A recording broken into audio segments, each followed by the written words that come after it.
আমার ছেলেকে হাফেজ বানানোর জন্য মাদ্রাসায় দিয়েছি, কিন্তু ও আর মাদ্রাসায় যেতে চায় না। এখন আমার করণীয় কি? ছেলেকে মাদ্রাসায় ভর্তি করাইছেন, ছেলে মাদ্রাসায় যেতে চায় না, এখন করণীয় কি? করণীয় হলো হাত পা বেঁধে টানতে টানতে মাদ্রাসায় নিয়ে খুঁটির সাথে বেঁধে রাখবেন। বলে ঠিক, এটা ঠিক নাকি? তাহলে বেঠিকে না বলা দরকার ছিল, আপনারা তো ঠিক বললেন। ভাইরা আমার, কোনো বাচ্চা মাদ্রাসায় যেতে চায় না, কোনো বাচ্চা স্কুলে যেতে চায় না, শিক্ষা প্রতিষ্ঠানে যেতে চায় না। এগুলো অনেক সময় হয় যে শিক্ষা প্রতিষ্ঠানটার পরিবেশ বাচ্চাকে ধরে রাখার জন্য উপযোগী না। হয়তো কোনো শিক্ষক সেখানে নির্যাতন করে, বাচ্চাকে সেভাবে আদর করে সোহাগ করে শিক্ষা দিতে পারে না, বা কোনো ত্রুটির কারণে হয়তো বাচ্চা সেখানে, অথবা কোনো দুষ্ট ছেলেদের কারণে সে সেখানে যেতে চায় না। মা বাবা এসব ক্ষেত্রে খুবই বিচক্ষণতার সাথে বোঝার চেষ্টা করবেন যে সমস্যাটা আসলে কোথায়। সমস্যাটা যদি ধরা যায় তাহলে খুব সহজে সমাধান করা যাবে ইনশাআল্লাহ। আর যদি সমস্যার সমাধান করার জন্য সমস্যা চিহ্নিতই করা না যায়, তাহলে সেক্ষেত্রে সন্তানকে জোর করে ধরে বেঁধে মেরে ধরে তারপরেও জবরদস্তিমূলক মাদ্রাসায় বা স্কুলে পাঠাইতেই হবে এমন কোনো বাধ্যবাধকতা।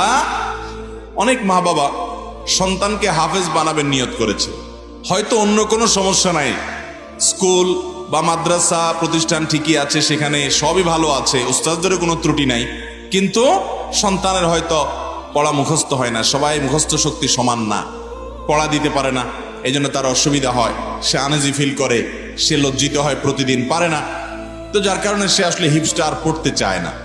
যদি পরিস্থিতি এরকম হয় যে তার স্মৃতিশক্তি খুব দুর্বল, সেটাও মা বাবাকে গবেষণা করে অ্যানালাইসিস করে বাচ্চার মধ্যে সমস্যা আছে কিনা বের করতে হবে।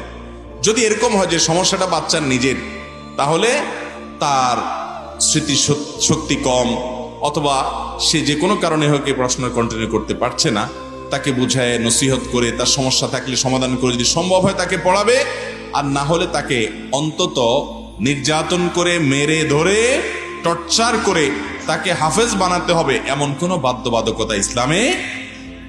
কিন্তু তাকে মুসলমান বানাতে হবে, দিন শেখাতে হবে, দিনই পরিবেশে গড়ে তুলতে হবে, নামাজ পড়াতে হবে এবং নামাজের জন্য শাসন করতে হবে, সেটি কিন্তু ঠিকই করতে হবে। সব জায়গায় আবার আপনি একেবারে টলারেন্ট হয়ে গেলেন, সব জায়গায় একেবারে আপনি খুব বেশি উদার হয়ে গেলেন, তার নামাজটার ব্যাপারে খোঁজ খবর নিলেন না, সে উল্টাপাল্টা করছে, গুনাহের পথে যাচ্ছে, ধ্বংসের দিকে যেতে পারে, সে ব্যাপারেও আপনি সিরিয়াস হলেন না, এরকম হওয়ার কোনো সুযোগ নাই। তবে পড়ালেখার জন্য বাচ্চাদেরকে টর্চার করা, যেটাকে জুলুম বলা যায়, সেই পর্যায়ে চলে যাওয়া, এটা কোনো অবস্থাতে জায়েজ হতে পারে। বিশেষ করে অনেক মা বাবা আছেন সন্তানকে মাদ্রাসা দিয়া এরপরে শিক্ষকদেরকে বলে যে হুজুর, বেত আপনার আর চামড়া আমার। আসলে তো নিজের চামড়া না, চামড়া হলো ছেলের। বলে হুজুর, গোশতগুলো আপনার, হাড্ডিগুলো আমাদের। আর বাচ্চাকেও বুঝায় দেয় যে হুজুর যে জায়গায় মারে ওই জায়গা জান্নাতে যাবে। এই মিথ্যা কথা বলে বাচ্চাকে সান্ত্বনা দেয়। তবে হ্যাঁ, এটা ঠিক যে সকল সন্তানই তারা যখন মা বাবা এবং শিক্ষকদের শাসন এক জিনিস আর নির্যাতন আর এক জিনিস। শাসন এবং তাদের যে গাইডলাইন, সেটাকে যদি সে মেনে চলতে পারে, তাহলেই সন্তানের উজ্জ্বল এবং সোনালী ভবিষ্যৎ তার জন্য অপেক্ষা করে। সেজন্য শাসনকে মেনে নেয়ার মতো মানসিকতা বাচ্চাদের মধ্যে যেন থাকে, সেটা তাকে বোঝাতে হবে যে তোমাকে যে আমি মাঝে মধ্যে বকা দেই, রাগ করি বা কোনো কাজ করতে দেই না, এটা তোমার ভালোর জন্য বাবা, এটা তাকে বোঝাতে হবে। সে যদি এটা বুঝতে পারে ইনশাআল্লাহ, তখন শাসন মেনে নেওয়াটা তার জন্য সহজ হবে। বাচ্চাদেরকে নাসিহা করে, উপদেশ দিয়ে, স্নেহ দিয়ে, মমতা দিয়ে শেখানোর চেষ্টা করতে হবে, নির্যাতন বা জুলুম করে নয়।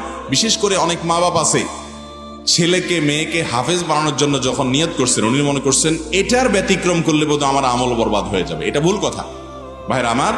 অনেকে নিয়ত করছেন আল্লাহ গর্ভস্থ সন্তান হাফেজ বানাবো, ভালো নিয়ত, কিন্তু দেখা গেল যে তাকে হাফেজ বানানো যাচ্ছে না, তার স্মৃতিশক্তি খুব দুর্বল, হাফেজ হওয়ার জন্য তো খুব স্মৃতিশক্তি দরকার, সেটা তার নাই, অথবা সে খুব দুষ্ট প্রকৃতির, হেফজখানার কঠিন নিয়ম কানুন এগুলো সে মেনে চলতে পারে না। তখন অতিরিক্ত কড়াকড়ি করলে, বেশি জবরদস্তি করলে অনেক সময় এই ছেলে নষ্ট হয়ে যেতে পারে, হিতে বিপরীত হতে পারে, সেটি মা বাবার মাথায় থাকতে হবে। আমি নিয়ত